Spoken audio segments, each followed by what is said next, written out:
Welcome, everyone in this Zoom and everyone watching this live through Facebook, Twitter, or directly on YouTube.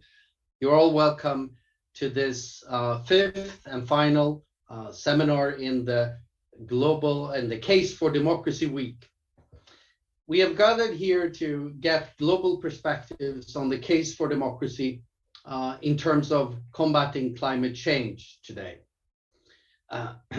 I want to recognize that we have with us representatives from various international, multilateral, and national organizations, and especially welcome staff and other colleagues from the European Commission and the External Action Service, as this is collaboration with the European Union.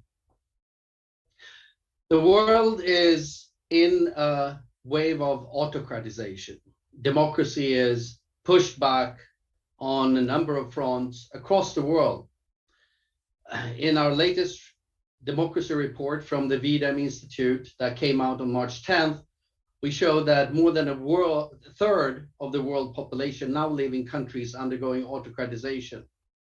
And democracy now have explicit, outspoken enemies around the world. We may agree in this group of colleagues, friends, and guests that are here today that democracy has more than one intrinsic value. It's a value and an end in itself.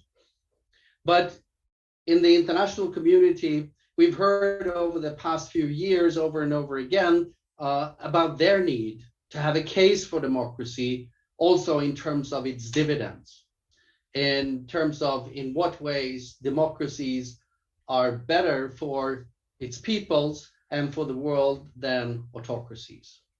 And today, we take a look at that from the perspective of the environment and combating climate change. To help me with this, I have been joined here today by a just excellent cast of scholars, and that will give their take on this from their respective fields. We have with us Thomas Bernauer, Professor of Political Science at ETH at Zurich and Director of the Institute of Science, Technology and Policy. Dr. Professor Sverker Jaegers, Professor of Political Science and Director of the Center for Collective Action Research here at the University of Gothenburg. Dr. and Professor Amanda Murdie, Thomas P. and Jean Luth, Public Affairs Professor, and Professor of International Affairs at the School of Public and International Affairs, University of Georgia. And last but not least, Dr. Håkan Selen, Senior Researcher at the CeCAR Center for Climate Research at the University of Oslo. I'm proud to have such a cast of distinguished scholars here today to share with us your wisdom. We also for everyone who's attending here, we welcome questions. Please post them in the Q&A tool that is there in Zoom, and we will pick them up later in the conversation we will have here among the panelists. You can also upvote questions in Zoom these days, so there's a little democratic aspect there. If you like a question, you can vote on it, and it will sort of be prioritized. We have a Twitter hashtag case for the number 4 democracy that you're welcome to use, of course.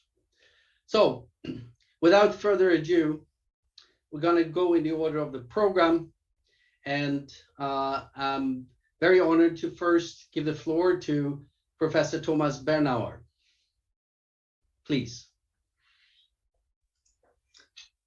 Thank you so much, Staffan, and I will try and share my screen and hope that this works. Can you see it? Yes, it works. Okay, and if I won't see your faces when I'm on presentation mode, so but I will go back and then I see you again. Okay, can you see it? Yeah, perfect. Perfect. Okay. So I will talk a bit about democracy's dividends for environmental protection. Now, what's the storyline here? We have an ideal, which is often thought to be the environmental Kuznets curve. I'll say quickly a few words about that. And we have economic and political mechanisms sitting in that Kuznets curve and driving its shape, and that relates to the concept of sustainable development. And this is where we can look at democracy effects. Then we have the real world, as often as scientists, we have theories, and then we do empirical research and we observe things, and then we observe a lot of buts. We do see that democracy by and large pays off environmentally, but we also see something that is really worrying, that is a bit of an elephant in the room, namely that rich democracies offload major parts of their total environmental impact from consumption on other countries, oftentimes poorer countries. And the mechanisms we have to mitigate this worrying trend are still imperfect, and I will say a few words about those. So it's a mixed story. This is the ideal. You have kind of a brown and the green development trajectory, goes back to modernization theory, to the environmental Kuznets curve, where we see a correlation between income and pollution. And in an ideal world, that curve would be the green one. It would develop, less spectacularly upwards. We would experience kind of a turnaround at lower levels of pollution. And this is, in essence, for me, a good way of capturing environmentally sustainable development. Increase well-being without harming the environment too much. Now, what are the mechanisms behind the trajectory of that curve? There are economic mechanisms behind it. The scale effect, more output, economic means more pollution. There's a composition effect as economies become richer. Their tertiary sector develops faster, and that pollutes less. So there's a composition effect, but there's also a technological and post-material values effect. And usually those are the three parts of the mechanisms that are thought to be first driving the pollution curve up with growing income, and at some point driving it down again. Now, when we look at democracy and plug it into this conceptual model, there's two things to look at. First of all, there's a widespread belief that more freedom for science and for news media reporting, basically for an informed public, and also more opportunities for aggregation and expression of public demand for environmental action. Think about protests, for instance, that they have a beneficial effect on creating more pressure, more demand for environmental action. And on the supply side, we all know that policymakers in democratic societies are by and large more responsive to public demand. There's a large literature on that, which is, for instance, coined around this expression of a thermostatic model where demand and supply in a democratic system are better in line than in an autocratic one. Now, in the empirical world, when we go and test this, there's a lot of empirical research on it. We see that all else equal, environmental democracies do a somewhat better job at protecting their environment. They do, for instance, by and large, adopt stricter national environmental policies. So there's lots of data collection on that. They participate more in international environmental protection efforts, and they also, in most cases, exhibit a higher level of environmental systems quality. So if you go from environmental action to environmental system outcomes, you do see those positive effects. On the right-hand side, you see one of many studies along those lines. This one is on air pollution. So, but please note, all of these effects that we see there are on average, they are overall, and they are relative to non-democracies. It doesn't mean that democracies are doing a great job on all aspects of environmental protection. On some, they're doing a good job, and some they're doing a lousy job. And it's all relative to non-democracies. Now, in the real world, we also see that democracy effects are stronger for middle to high income countries with stronger post-material values, greater financial, technical, and institutional capacity. We also see, and that moves us towards the elephant in the room, these environmental impacts are sort of the positively working mechanisms of democracies in creating better environmental outcomes. They work more strongly for local and easy to grab or experience environmental issues like air pollution or water pollution. And we see that those democracy effects on environmental action and environmental outcomes, they are weaker for lower income countries, probably because post-material demand for more environmental protection is weaker. But we also see weaker democracy effects when it comes to protecting the global commons, atmosphere, oceans, also space. When we think about space debris, it's a very interesting sustainability issue that is beginning to have huge economic effects.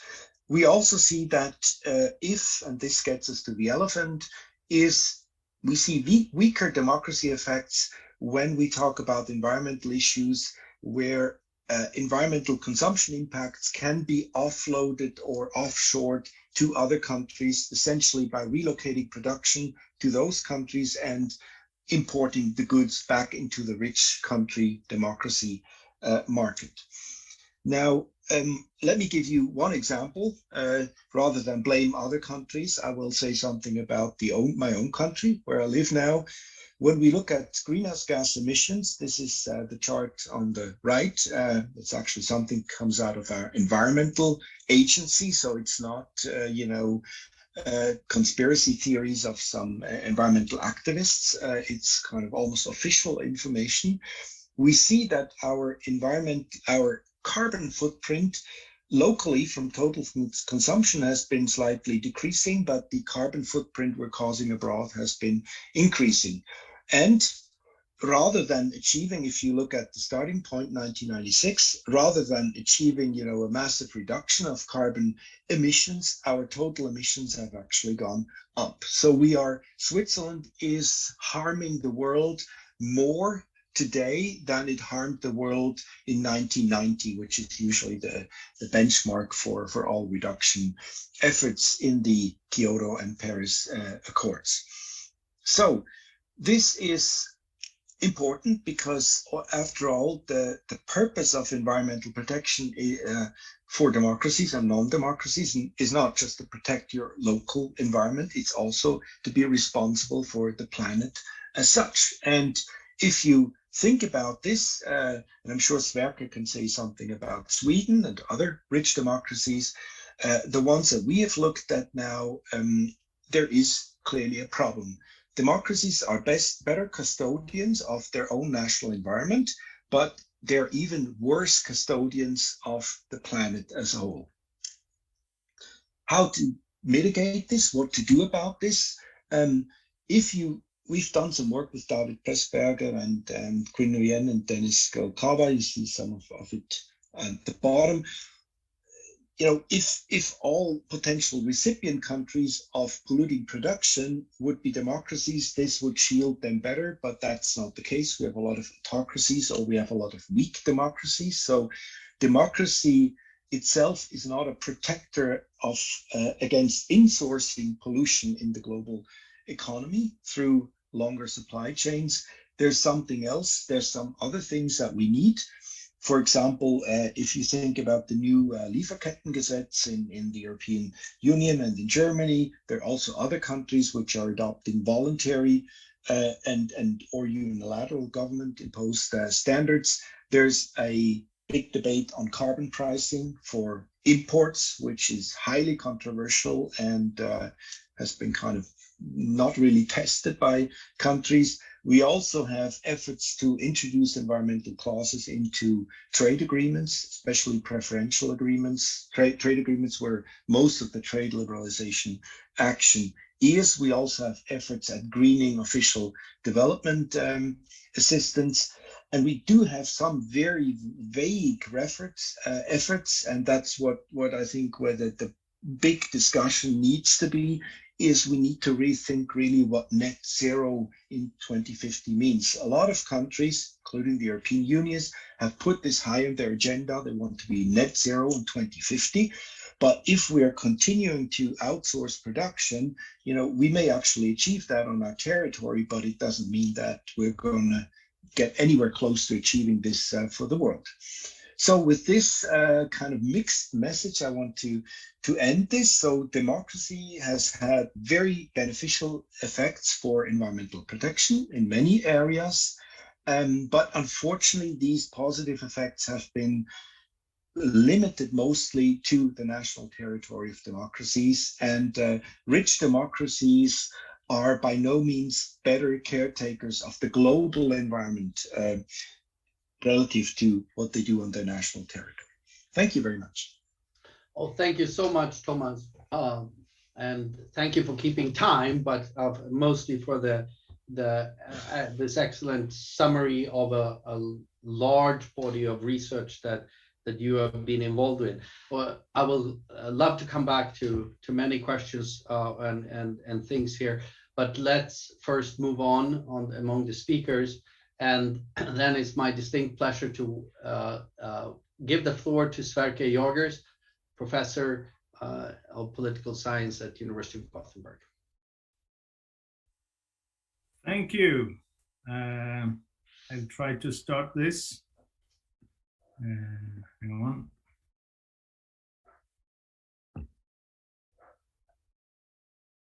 Can you see this? Perfect. Excellent. Sorry, I have to stop just a second. You want to start it from the beginning? Yes. Do you see this? Now we don't see your screen. Okay. I'll try again.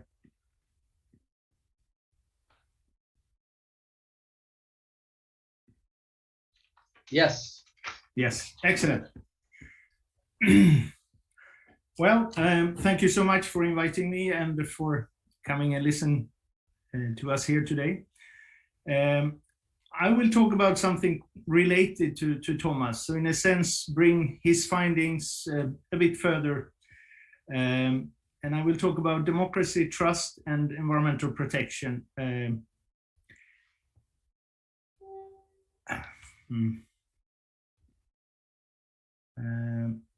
And I would like to start again with the relationship between democracy and the environment. And as Thomas said, there has been a lot of research on this topic over the years, both theoretical and more empirically oriented research.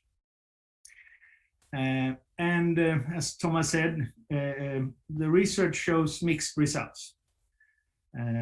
So it's clearly that for some environmental areas, democracies are more successful in sort of environmental performance compared to others. But overall, trying to conclude the findings, I think it's pretty safe to say that democracy tend to outperform authoritarian regimes when it comes to most aspects of the environment. But the degree to which democracies are, or democracy is beneficial for environmental performance is conditioned by a number of factors. Thomas mentioned a couple of them, and I will dig slightly deeper into a couple of others, I would say. So whether or not democracy is beneficial for the environment is, among other things, conditioned by the maturity of the democracy, the degree to which a country is affected by corruption, and the degree to which they have high quality of government, but also what type of democracy countries are sort of equipped with. Let me say something briefly about all three of those. So maturity, Thomas was touching upon, and the pattern is that the more mature democracies, the better it is at performing for the environment as well. And why is this the case? Well, there are several theories or explanations to this. One is that obviously the environment is not the first priority. So when a country becomes democracy, there are numerous of things that need to be developed and generated, and things like healthcare, education, famine, poverty, hunger, all sorts of things, which has higher priority than the environment, of course. So usually we see a pattern that it takes a few years of democratization and established democracy before you see any improvements in most environmental records. So yeah, I've done some studies on this, but there is a rather extensive literature on this nowadays.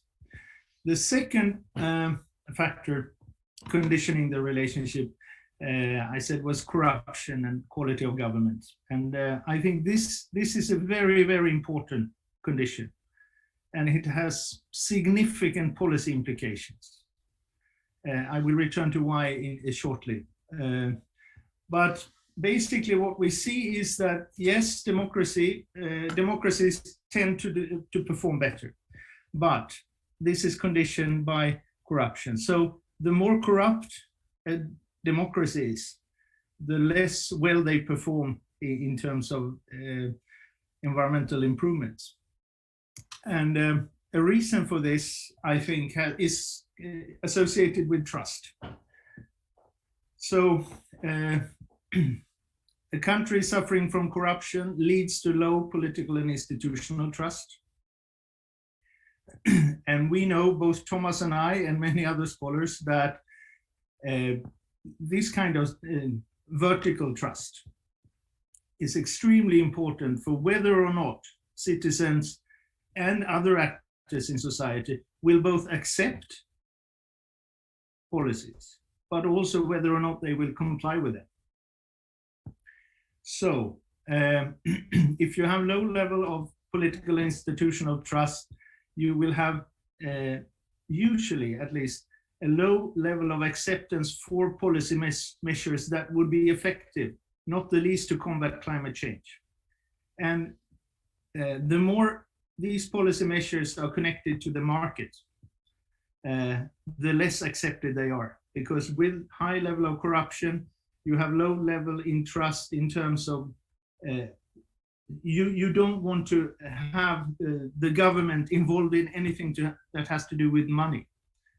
And then to use a tax, let's say a carbon tax, to combat climate change or mitigate emissions will not be accepted, or the citizens will prevent such policy measures from being implemented.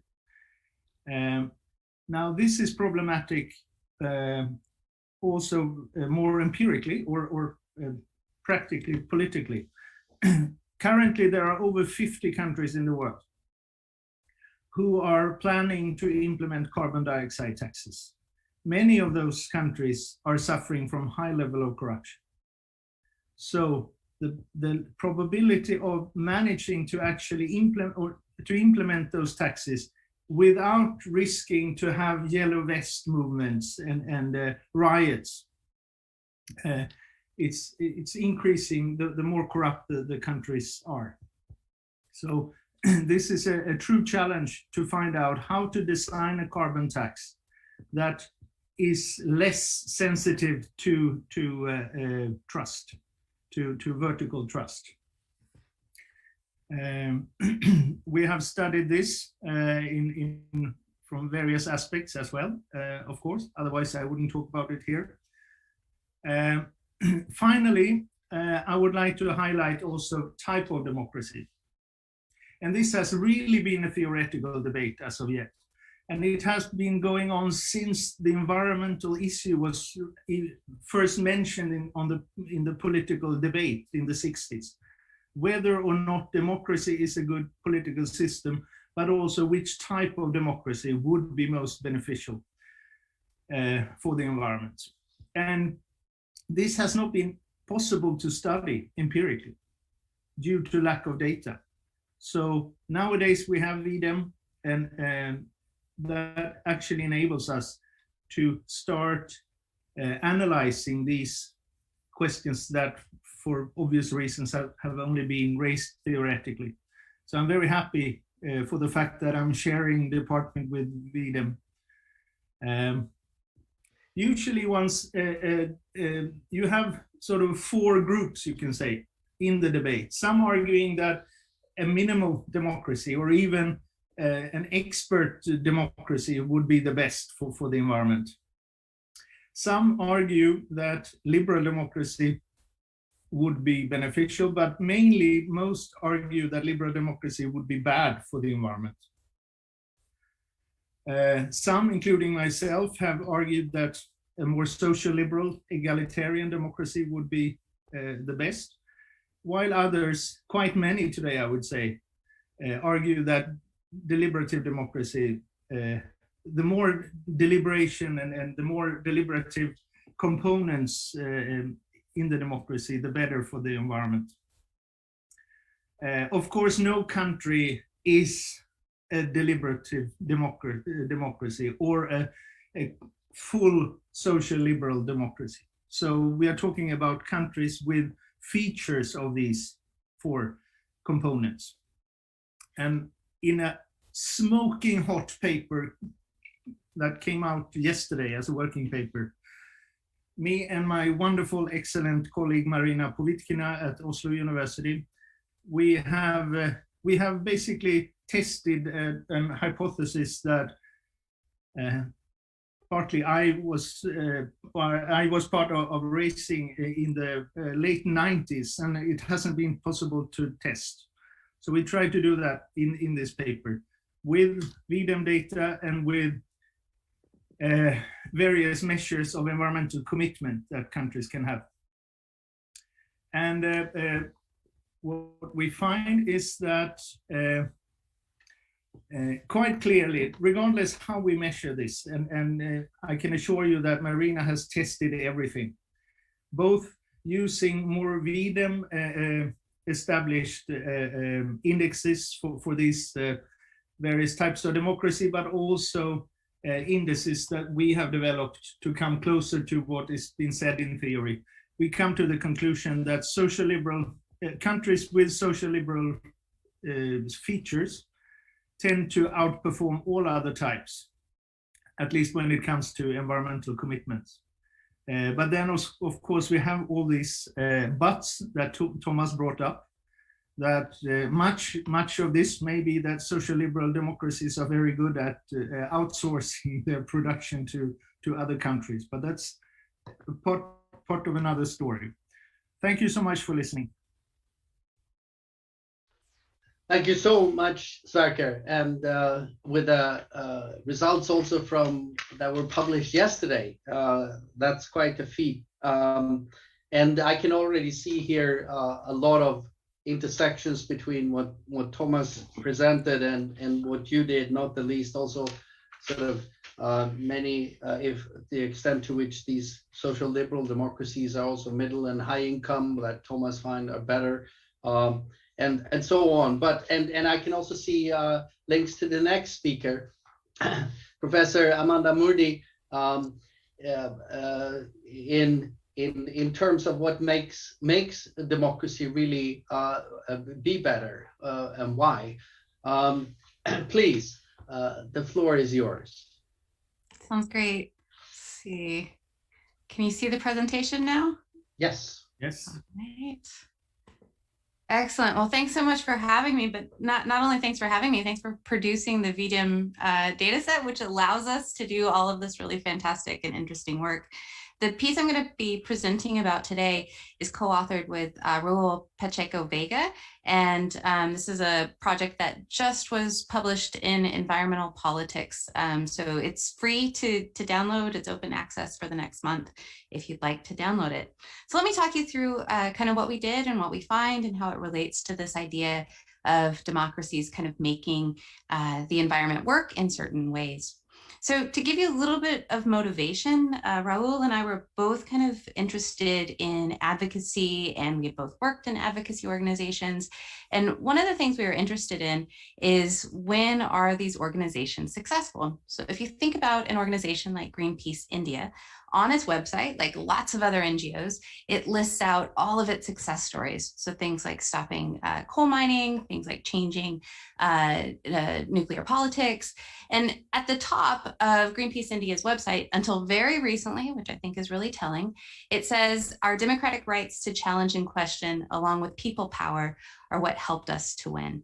And this is kind of the point, I think, of what we're going to be talking about today, is this idea of democratic rights and how it can affect environmental NGOs and how they work, and then whether they're actually successful.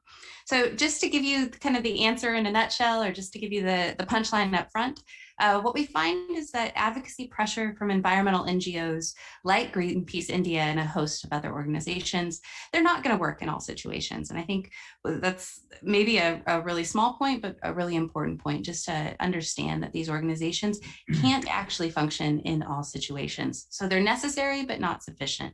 And we find two conditions where we think NGO pressure or advocacy pressure is going to work. So they have both the necessary and sufficient conditions.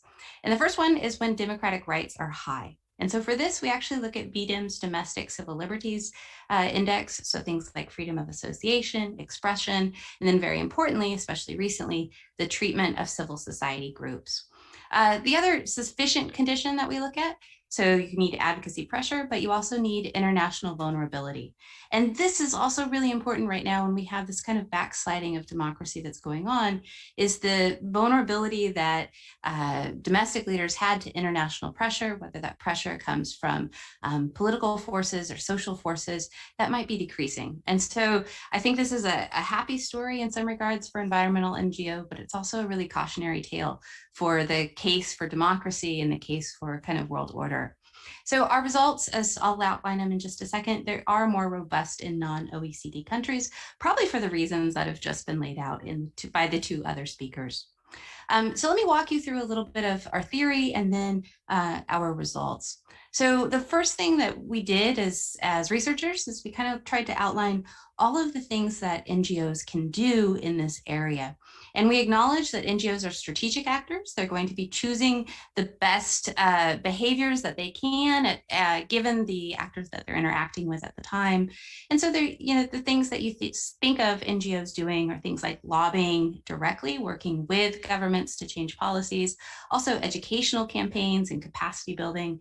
And then finally, some of the things that I've looked at in some of my other work related to human rights NGOs is that they can try to bring attention to specific issues. And environmental NGOs are particularly, I think, good at bringing attention to problems within communities and within governments.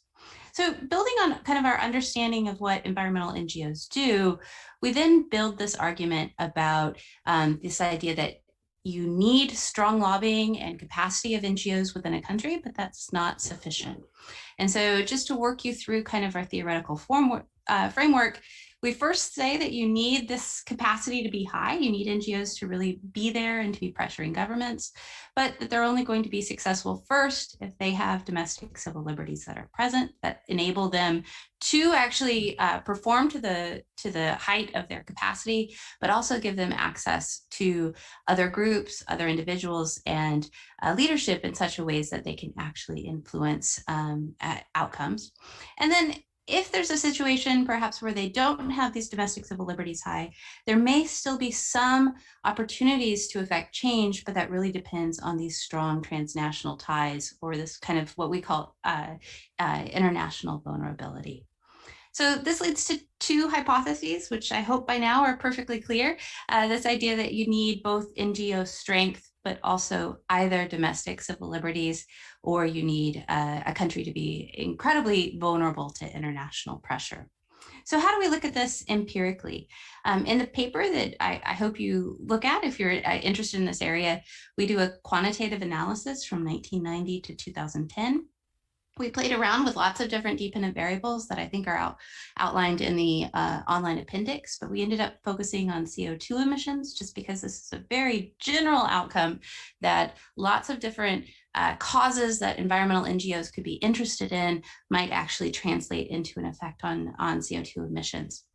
And then kind of the meat and potatoes of what we focus on are these interactions between the environmental NGOs within a country. So this is a country year analysis. And then these conditions, which we think are really going to be helpful. So these necessary and sufficient conditions. So we use the V-Dem Political Liberties Index and also the KOF Index of Globalization, with this idea that a country that is very highly globalized is going to be more vulnerable to international pressure. And that's pretty consistent with research that we have in the area of human rights and in the area of health.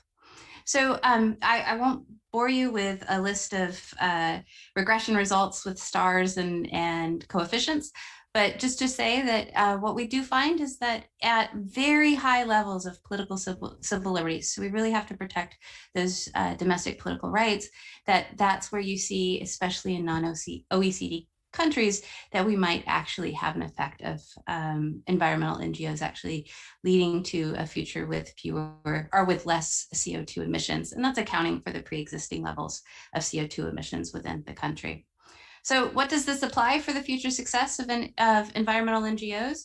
Well, I think it's on one side a very happy story, but it also says that without very high domestic civil liberties, environmental civil society is not going to save us. And I think this is really troubling when we think about this growing phenomenon called closing civil society space, where countries are particularly and deliberately attacking civil society as a way to stop change to the status quo. I also think this shows maybe a way forward in those areas where there's not domestic civil liberties. And that's that we need environmental NGOs to focus on strategies that might draw attention to international vulnerabilities. But at the end of the day, I think the message here is that environmental NGOs are just not capable of working everywhere. They only work in those situations that we could say are ripe for environmental concessions. And then finally, I think this highlights this point that we can't have environmental change or change in lots of different advocacy areas without these democracy rights in place. So I think this calls for this attention to cross-issue networks of NGOs. We must first build these democratic rights in order to have environmental protection. So thank you so much. I'm happy to talk more either online or offline. Thanks.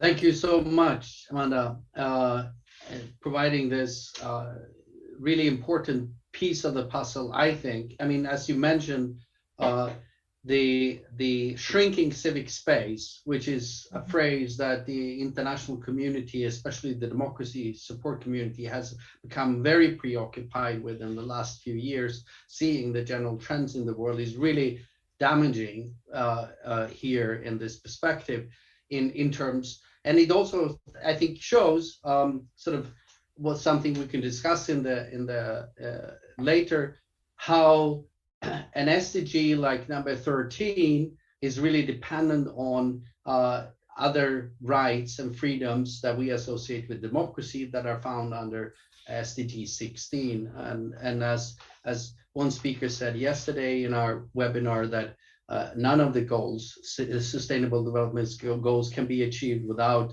really improving 16. But that was just a reflection from off the cuff here, and we'll come back to these issues. But let me invite the final speaker for today, Dr. Håkan Sellen, senior researcher, to talk about democracy and international climate commitments. Please. Thank you. Thank you for inviting me to this great company of speakers. And also, I should also thank you, the V-Dem people, for some of the data that we have used in what I will present. So I will focus specifically on the effect of democracy on international climate commitments. And this is based on the paper listed here with my co-authors, Jaegers and Lindberg. So as you probably all have noted, the Paris Agreement marks a new phase in international climate politics and a shift to a logic of domestically driven action, where each country submits its so-called nationally determined contribution, or NDC for short. And as most of you have probably also noted, the global aggregation of these national commitments are less ambitious than what is needed to reach the 2-degree target. But we also see that the individual NDCs vary quite a lot in their ambition level, as illustrated on this map. And what we do is simply to try to explain this variation using domestic variables. So this is a pretty obvious thing to try to do, and we don't have the most complicated analysis, but we were fortunate to be the first to perform it. So in my presentation today, I will focus on the effect of democracy and not so much on the other variables in the study. And looking on this slide again, this map is actually our outcome variable that we seek to explain. And I should provide a note of caution first that there are many ways to measure ambition, and all have a normative element relating to fair shares in the climate regime.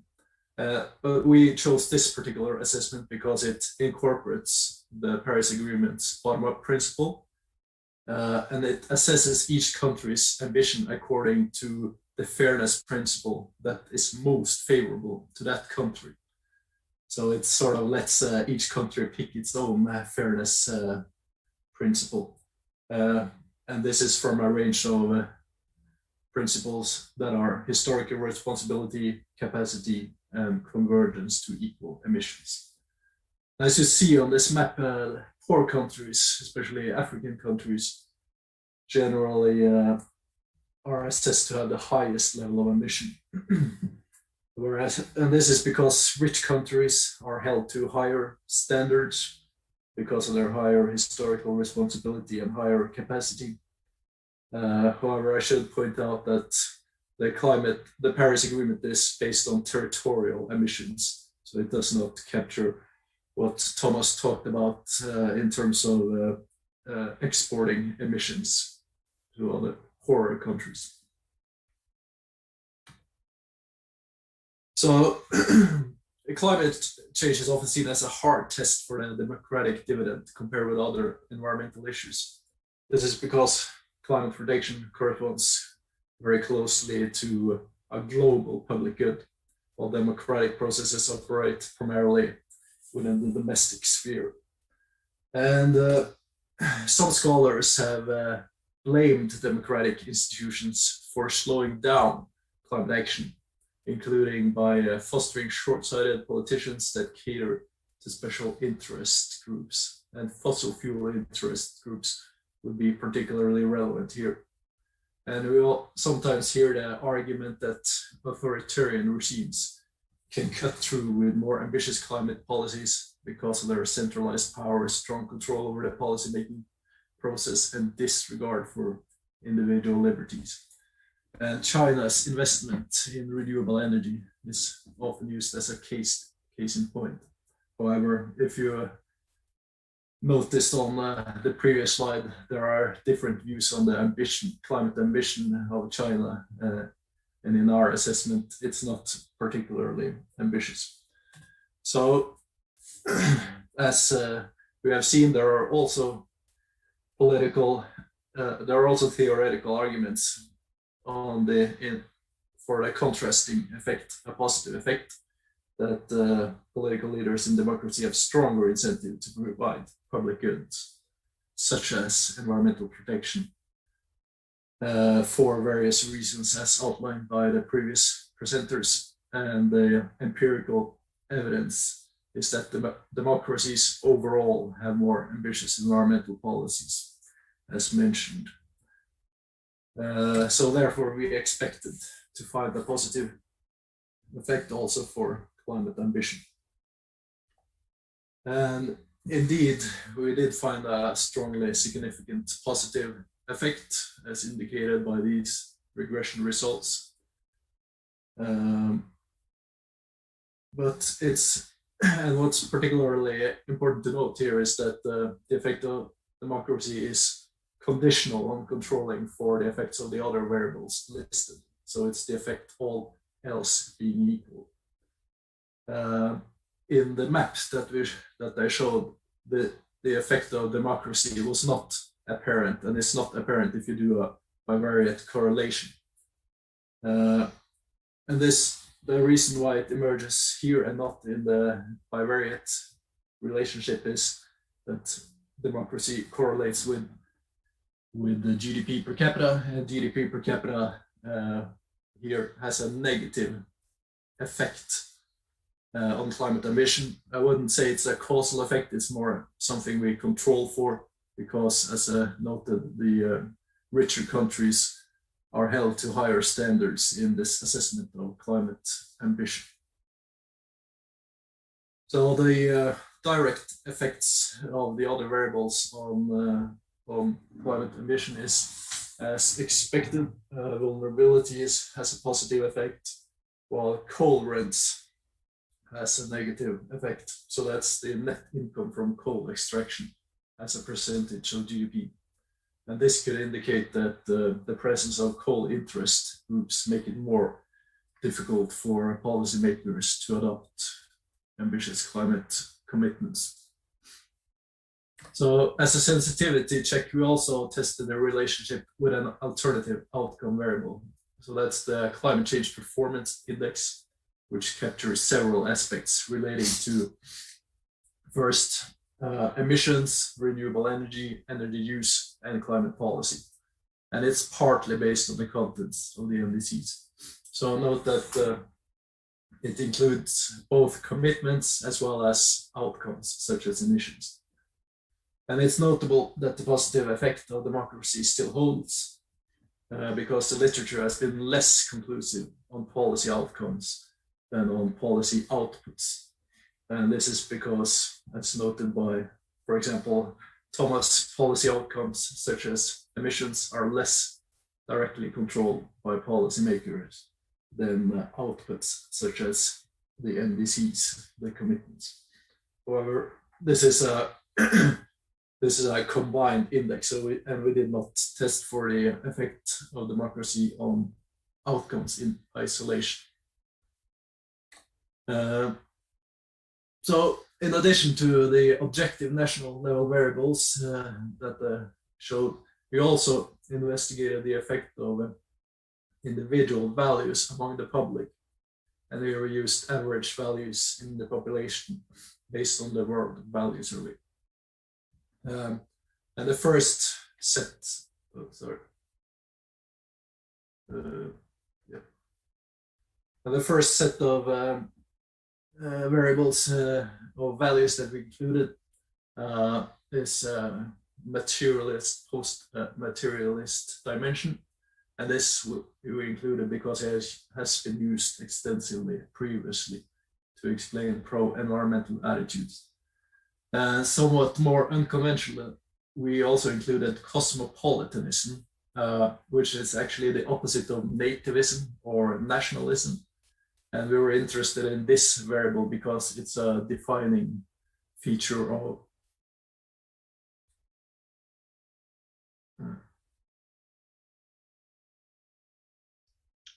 We lost you there.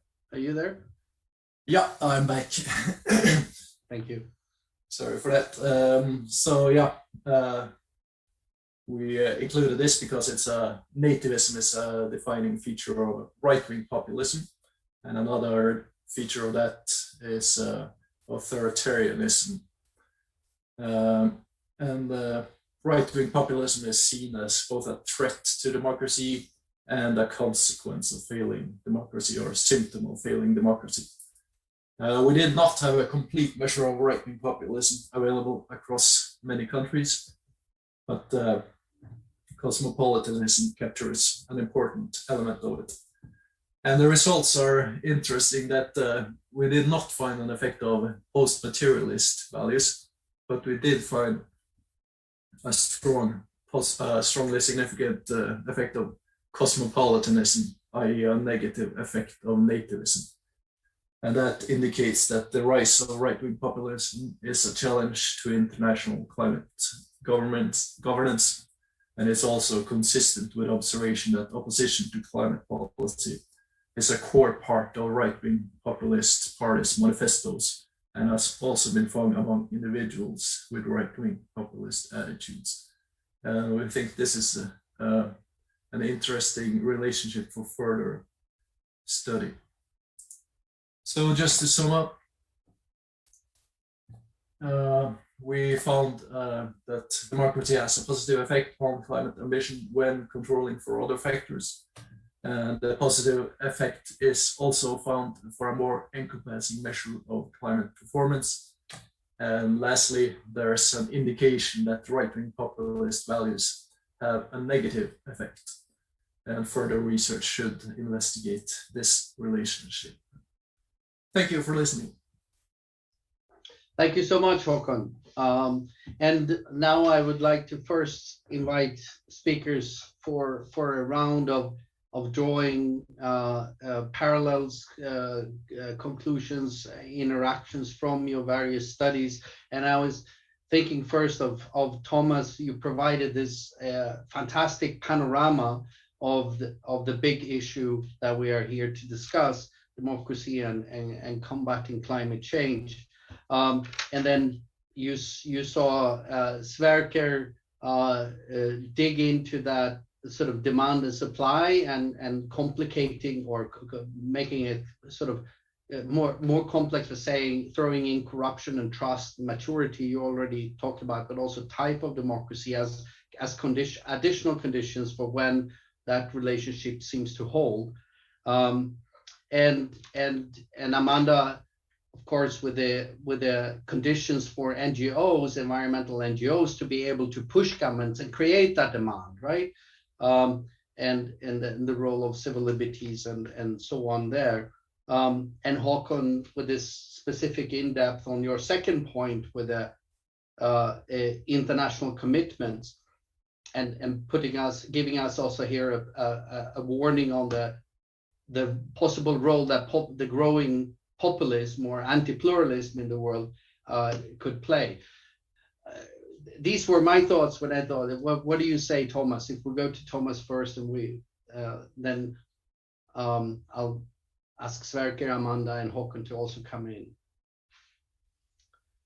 Well, first of all, thanks to the Sverker, Amanda, and Håkon. I think the papers speak very well to each other, and I think they pretty much push in the same direction. Of course, Sverker's talked about maybe democracy as such is too primitive a variable. We need to look at more variation within democracies, not just more or less, but different forms of democracy. There's also literature on federalism on democracy, whether there was, especially in my country, Switzerland, there was a lot of euphoria about federal systems working so much better because, they cater to local demands and desires. And you have a lot of policy innovation because all these subnational units are laboratories, policy experimentation, and that they produce better outcomes. Personally, I'm less enthusiastic about this argument, but I think that it's a very interesting research direction. Not just more or less democracy, but really what type is doing a better job. And Amanda's paper I find also very interesting that, of course, civil liberties and civil society is a big engine of popular pressure and demand, but also obviously it's a bit of a chicken and egg problem at the beginning, how do you get civil society to have a high capacity and be very willing and able to act on how to kind of kickstart it and ratchet up and get your foot in the door and then open the door. And it's that sort of startup problem is a very difficult one. And Håkon's paper, I think it's very interesting in terms of, again, pointing to this climate issue, which I think it's not just because it's so popular now. I think it's actually the worst challenge for environmental policy in democracies because, and I mean, I tried to convey almost two bad, Håkon conveyed one bad message on it and I conveyed almost two.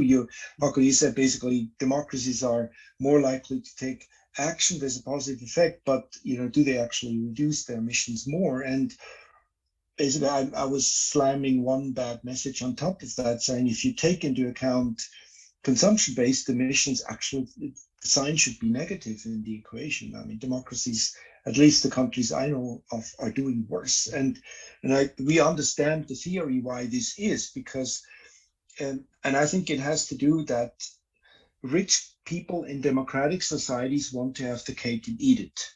Essentially, they want to have all the consumption opportunities and abilities that come with higher income.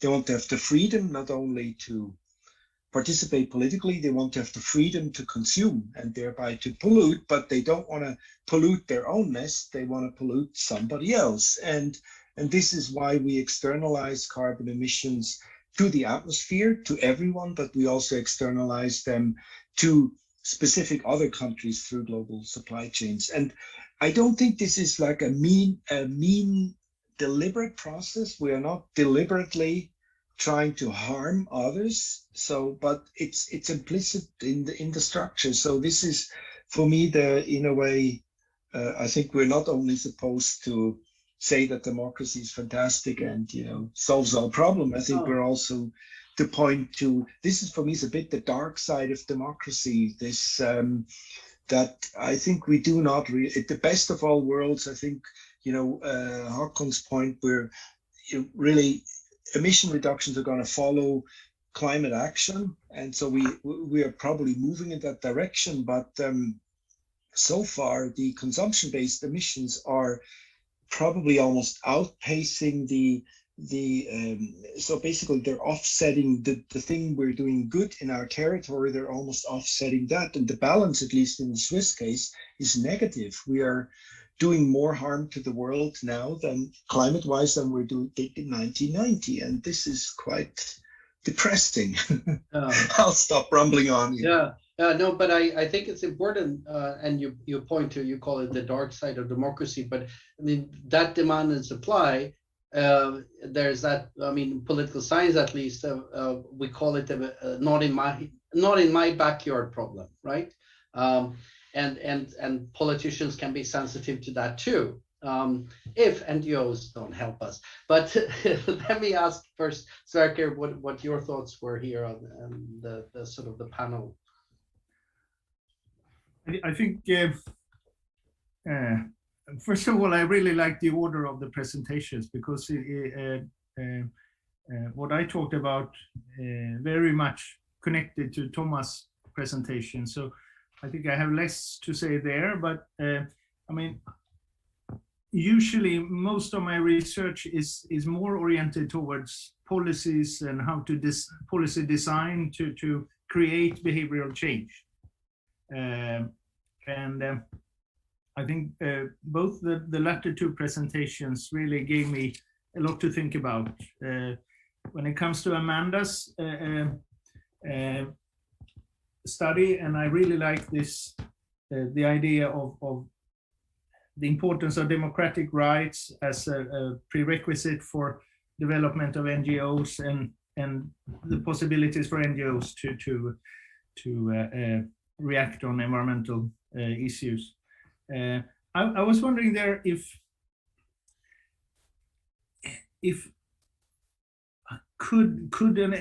I read an article yesterday where some, I think, economists argued that countries, the US, China, and EU should build a club, a climate club.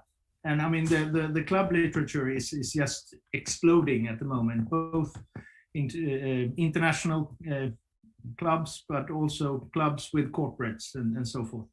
And I was wondering what role NGOs could play in both encouraging, but also facilitate these kind of clubs. I think that might be a very powerful way where NGOs can have impact, perhaps more impact than just generating public opinion, for example. And I know that Greenpeace was one of the key drivers behind this initiative between a number of developing countries joining together with the insurance industry in the 90s to push to create a pressure on the Kyoto negotiations. Which, I mean, who would ever expect the insurance and reinsurance industry to collaborate with anything beyond the insurance industry to start with, but even more so do that together with developing countries and argue for much tougher emission reductions than any other parts. So I think that was something that came up to my mind. And another thing is, again, sort of related to policy design and to think more applied on these topics. I think Håkon's conclusions are both scaring, but they also generate potentially interesting research issues, such as, it can't be that all right-wing oriented citizens and governments are completely uninterested in environmental issues. I mean, there is a lot of research showing that in some countries, leftists and Greens are engaged, but in some countries, you have environmental engagement also among right-wing oriented groups. So then how could climate change become an issue of engagement also for right-wing parties? And I don't have an answer, but it would be interesting to wonder whether maybe this framing of climate change as a agent-patient relationship is perhaps not a winning concept.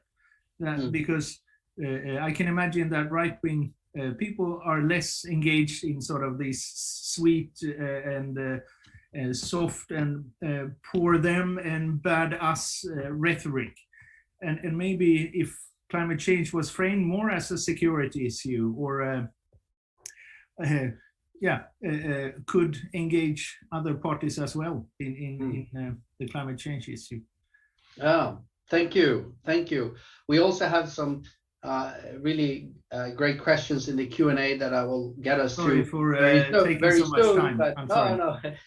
But Amanda, what were your thoughts? Yeah, absolutely. Thanks so much for these comments. So I have 3 points to make. The first is that I think we have to acknowledge that it's really hard for us to get the sequencing right? That everything we're talking about here is endogenous in some respects. And we can hope to get the sequencing right, but we do know that some of these things just go together, right? You get a group of advocates that are interested in environmental issues. They become well-versed in dealing with the political system. They can then develop a community of practice that then kind of translates into change on other issues. One thing that I think is interesting here is the availability of international environmental NGOs to come in and kind of change the system. But that leads me, I guess, to my second point, which is that we know that if international NGOs come in without that localization, that it can eliminate trust. And so the speakers that spoke about trust and where does demand come from and how do you build that trust over time, I think that is really fundamental for this interaction to take place. And then finally, the role of information. And we talked about the not in my backyard and outsourcing and how do local populations find out about this information about outsourcing. And maybe this is a role for civil society, maybe it's a role for strong media, and it's a role for media not only to be strong in the country where they're from, but also the country where the outsourcing is taking place too. So thanks so much. This is a fun discussion. Yeah. And finally, Håkan, your reflections. This was a very interesting session for me. I think I see connections with all the 3 previous presentations. Firstly, Thomas, very broad work that you presented, and also your study back from 2009.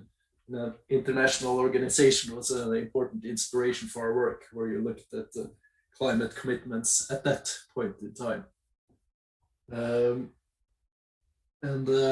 I'll jump to Amanda because this work on the NGOs, I think is very relevant for the particular form of agreement that the Paris Agreement is, which is a soft instrument.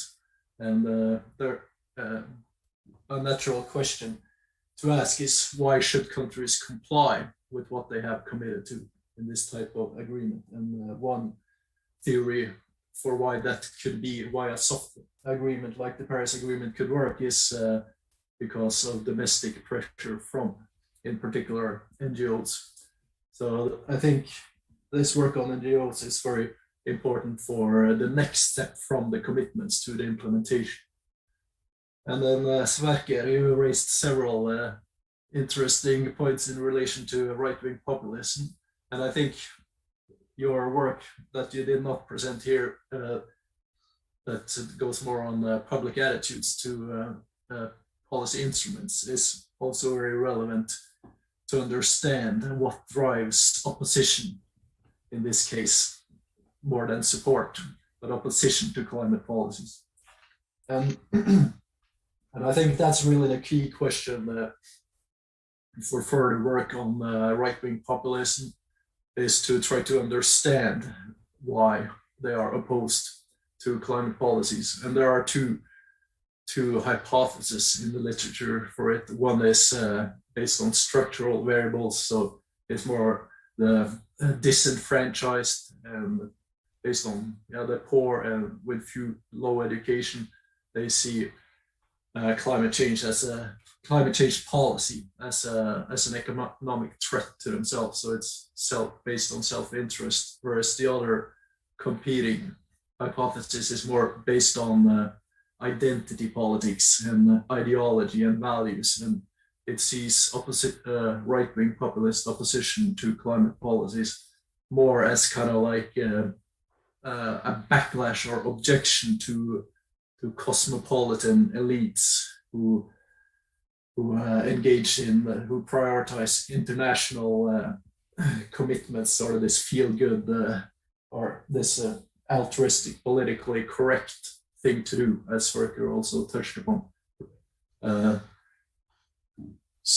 So rather than national interests. So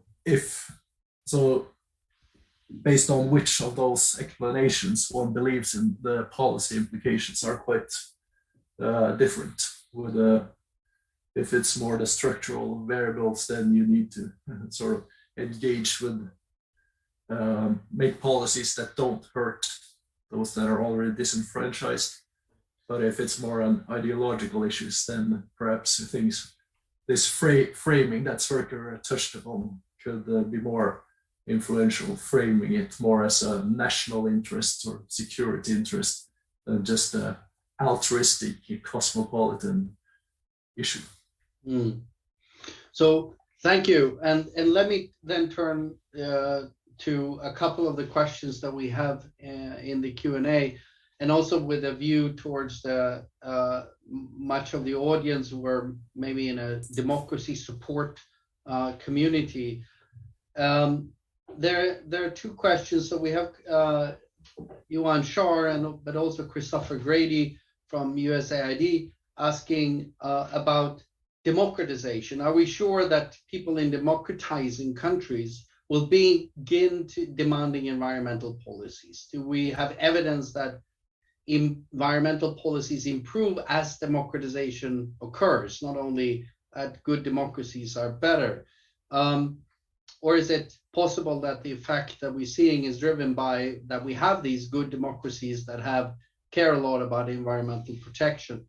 And in relation to that, Johan Schar also then sort of turns it around to you, Amanda, and ask, are there cases where civil society's engagement in environmental issues have contributed to the process of democratization? He was thinking of Soviet Union in the 1980s, the current movement in Algeria, which partly has its roots in anti-fracking protests. So that you already talked about possible endogenous relationships here, but also the general democratization question I pose to all of you, to what extent you've looked at it or you know of evidence of it. Who wants to go first? Do you want to come in first, Amanda, and comment, and the others can wrap their brain around the democratization question? Yeah, absolutely. So I'll give an off-the-cuff answer, which might be the worst one here. I would love for us to be able to say that Soviet Union democratization is the result of environmental issues and environmental NGOs. I don't think I could make that argument. I don't have the evidence to support it, but maybe it is there. When I think about environmental issues leading to kind of a push for civil society democratization, I think of issues like land reform, where maybe we can make a case. And then I also think of issues where I think environmental activism might not help democratization, but does help protect against democratic backsliding. And so for that, I think of issues where advocates related, especially to mining, have then gone into political positions and taken up kind of positions of trust within political parties. So maybe that's a way that kind of the environmental civil society movement does actually contribute to some sort of democratic outcome. So thanks. Oh. Yes, Thomas.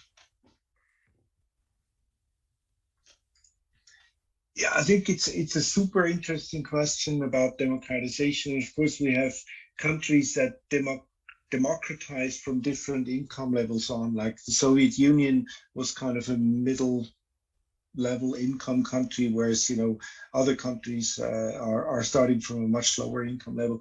And I mean, the best work I know of this as a starting point is Acemoglu and Robinson's work on institutions and democratization and how that affects economic outcomes, because I think that's where it's nothing about environment what they do, but I think for me, this is a very interesting framework to start thinking about it, because democratizing countries have actually it's a pretty big nightmare about environmental protection, because they often, they have large parts of the population that is dissatisfied about their economic situation. And that's the one reason why these regimes face difficulties. And on the other hand, we know that income levels are tied to demand for environmental protection. So the worst thing is, of course, if you're in a democratizing society, which has high income inequality, very high levels of dissatisfaction. So in that situation, people want jobs. They don't want environmental protection. And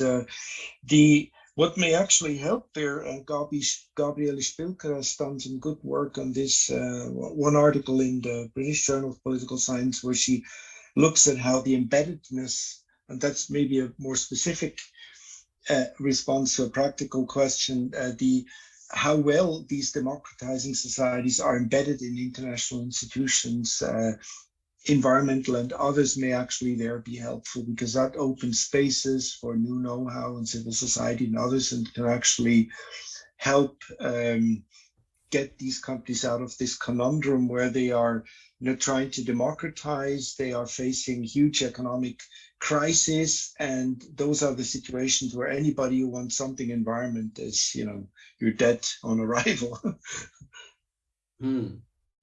Yeah. Sverker? Yeah, I can just add. I totally agree. I think this question about democratization is very relevant, and even if some of the research point in the direction that the more democratic you become, gradually you start take on environmental issues as well. That is, I mean, it's usually based on very few observations, and so it almost becomes like just a logical reasoning that at least those resources, I mean, if we think broader than just climate change, those resources where you have a large dependency in the country, the government probably start caring about those resources as the first aspect, well, provided that we include that in the environment, so to speak, and we don't just see it as an economic asset. Water and sanitation is also sometimes sort of considered an environmental issue, and if you include that, you often see that this is something that is quite early on prioritized, at least. I haven't seen any studies on climate change specifically related to this, but it would be interesting to see, because even if it will take a long time before developing countries have and countries in a democratization process are prioritizing emission cuts, so mitigation strategies. I can imagine that adaptation strategies becomes more and more important along with increasing climate change. So that could be something to study, actually. Thank you. Yeah, and maybe the other way around. I was thinking of the other day we had this equivalent webinar, but on human health, where some of the scholars published in British Medical Journal, BMJ, which is one of their top journals, looking specifically on autocratization over the past 25 years, because that's sort of the global trend, and finding very, very strong results, detrimental effects of autocratization on outcomes like, that have to do with life expectancy and child mortality and other aspects. And there are unfortunately sort of a larger number of cases over the past 25 years in terms of countries sliding back, and also sort of at different income levels and different levels of democracy. That's a really interesting idea, Staffan. We should discuss this on Monday. That's actually a great idea. It's maybe something for you on the panel to write together on. That's super interesting. I hope Marina hears this. Other thoughts here from you on the panel here on that?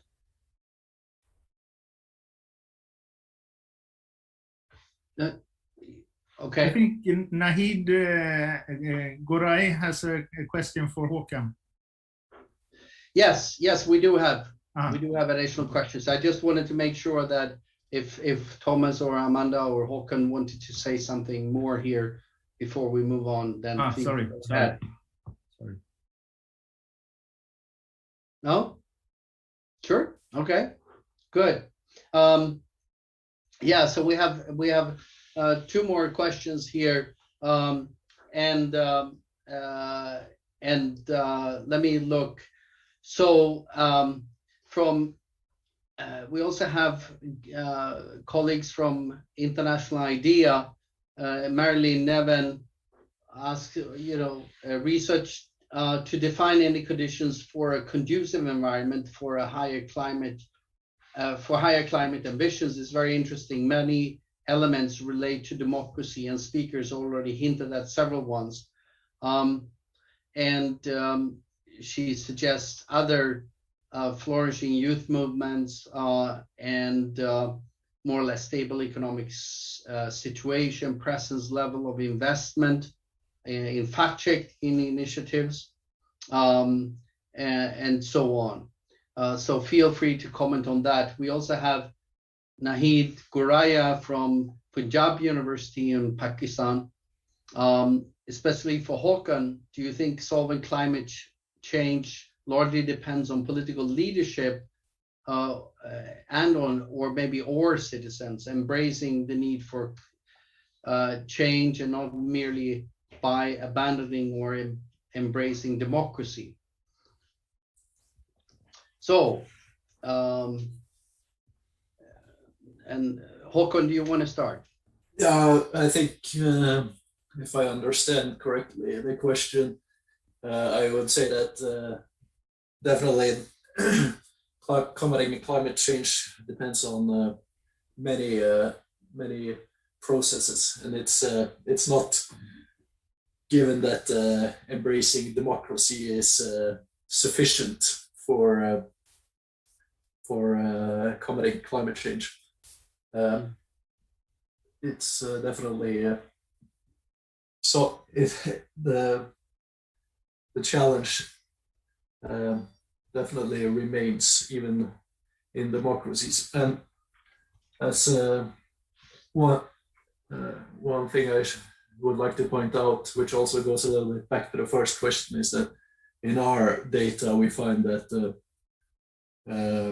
democracy per se has a positive effect versus income has a negative effect. So, because those are often linked in the development, could be hard to disentangle the effects. But what our results suggest is that if you compare two countries with the same income level, that one is more democratic, then the more democratic country is expected to have a higher climate ambition.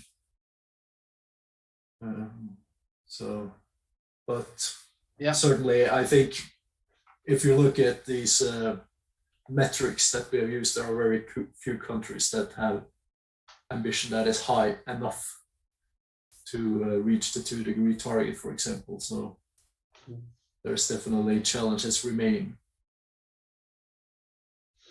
Thank you. Thomas? I think one interesting specific suggestion in one of the comments was also about economic conditions. And I find this particularly interesting now, this debate, whether, I mean, if you think that in a democracy, there's kind of a thermostatic process, government is responsible to voter demands and the other way around, and there's kind of an equilibrium, then you should expect that in times of economic crisis, that as we're going through, and it probably will get much worse this year as all government aid programs are running out, and lots of companies will collapse. So, and usually the expectation is that in those times, demand for environmental protection really suffers a lot. And so is kind of climate protection evaporating from the political agenda as countries are struggling to deal with, the economic disaster caused by COVID?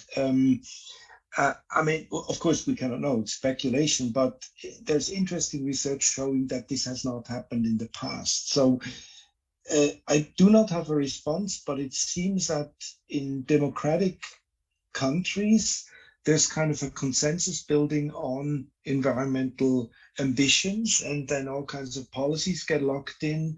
And you do have then kind of accidental periods like the Trump area, where some policies get dismantled, but then kind of the system quickly comes back into equilibrium, and, Biden is basically repairing the damage and taking things on. So there is something I do not have a response to, but somehow there's a path dependency and environmental protection where it is not so easy for the, let's say, the achievement levels to then get dismantled once you kind of have either a crazy president or an economic recession or something like that. So it's, I don't know, you won't call it resilience, call it something, but these climate policies seem to stick fairly well.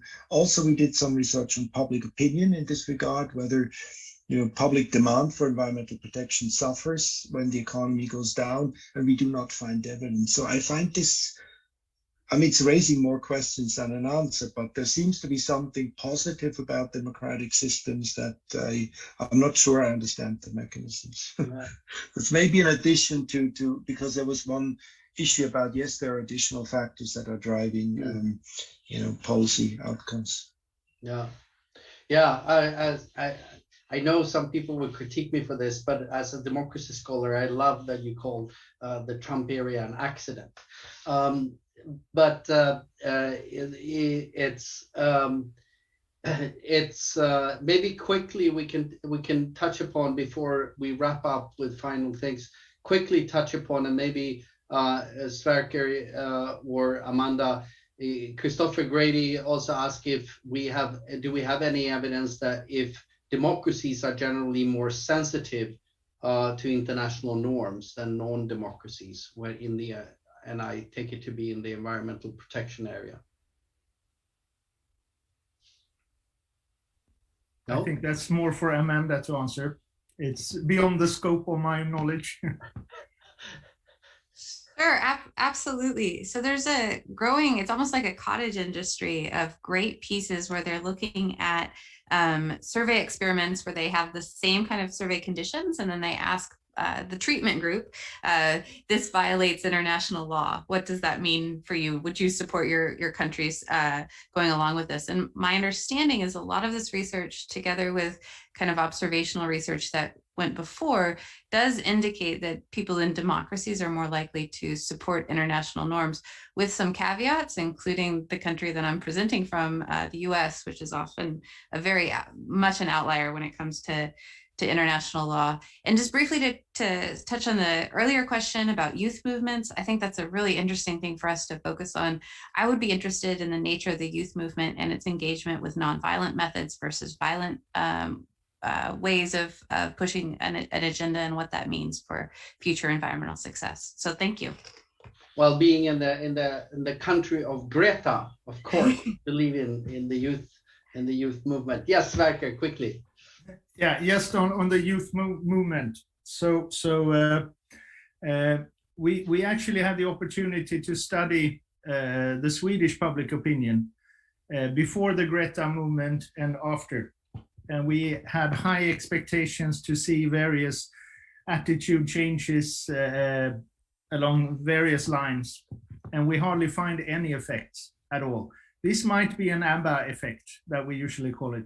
I mean, ABBA, the only country where they made no success was in Sweden, and it could be the same with the Greta, that she can only be famous and influential outside the borders of Sweden. But so it would be really nice to see if the pattern that we found, that other than among some young people, the Greta movement have had very little effect on people's environmental attitudes and climate attitudes. Yeah, on that depressing note. I know, that's my role. People should also note that we are traditionally, at least, a Protestant country with a very strong. We have a saying that you never become a prophet in your own country here. So maybe the effect is much greater elsewhere, and we'll look forward to see the evidence on that. Yeah, but we're coming close here to our the end of this fantastic discussion, fantastic presentations.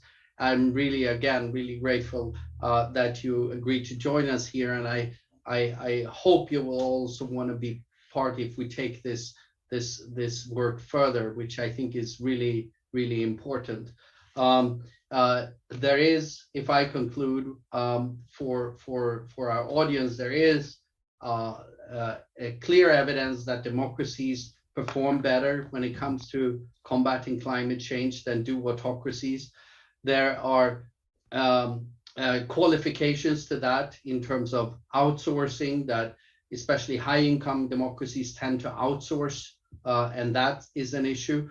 But also in terms of that, not all democracies perform equally well. It does not only have to do with economy, but also things like corruption, maturity, and not the least also type of democracy. And maybe the type of democracy is also one aspect that makes certain mechanisms, such as very strong civil societies with strong NGOs, be more effective, as Amanda showed, and that democracies are better at doing committing to a combat climate change, as Håkon showed us.